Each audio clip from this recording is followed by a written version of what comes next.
Today we are diving into an essential tool for managing risk in your option trades, the average true range or ATR indicator. Whether you're new to trading or looking to refine your strategy, this video will guide you through setting stop losses using ATR, ensuring you protect your capital while trading your index.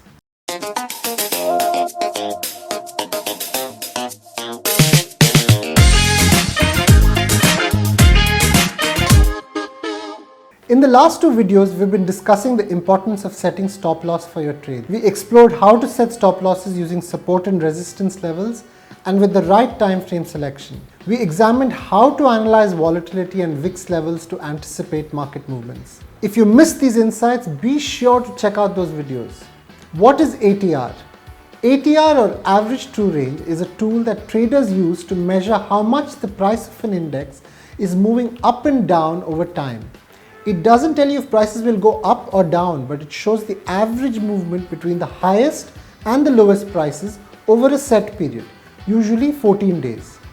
This gives you a sense of the range of the prices in the recent past. Which time frame should you use? The time frame you choose for ATR depends on how you trade. Intraday traders who trade within the same day should use 5-minute or 15-minute charts. This shows price movements over short periods, helping you with quick decisions. Swing traders, those who hold trades for several days or weeks, should use hourly charts or daily charts to focus on longer-term price movements. What multiple of ATR should you use? When setting a stop loss, traders often use a multiple of the ATR to decide how far from the entry price the stop loss should be.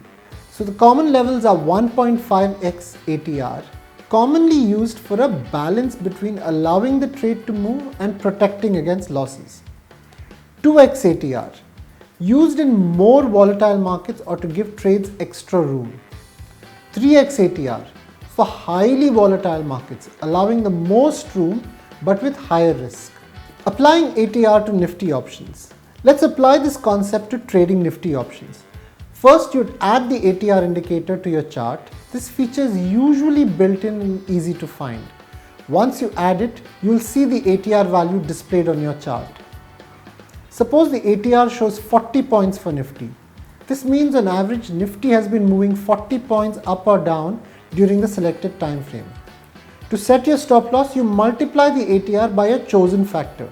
For example, if you decide on 1.5x, you'd set your stop loss 60 points away from your entry. That's 1.5 times 40. Step 2, using delta.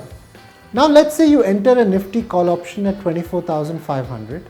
With an ATR of 40 and using the 1.5x multiple, your stop loss would be set at 24,440 on the Nifty spot chart. However, because you're dealing with options, you need to factor in delta, important concept in options trading. For an at-the-money option, the delta is typically around 0.5. This means if Nifty moves 60 points, which we calculated using ATR, the option price is expected to change by 30 points, 0.5 times 60. So if you bought the option at 100 rupees and the Nifty moves against you, your stop loss in the option will be set at 70 rupees. And there you have it. By using the ATR indicator to set stop losses, you can better manage your risk and protect your capital while trading.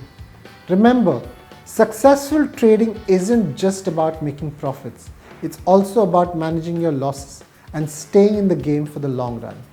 Always keep in mind that trading involves both winning and losing trades. Your goal is to protect your capital so you can trade another day. If you found this video helpful, don't forget to like and subscribe. Happy trading and see you in the next video.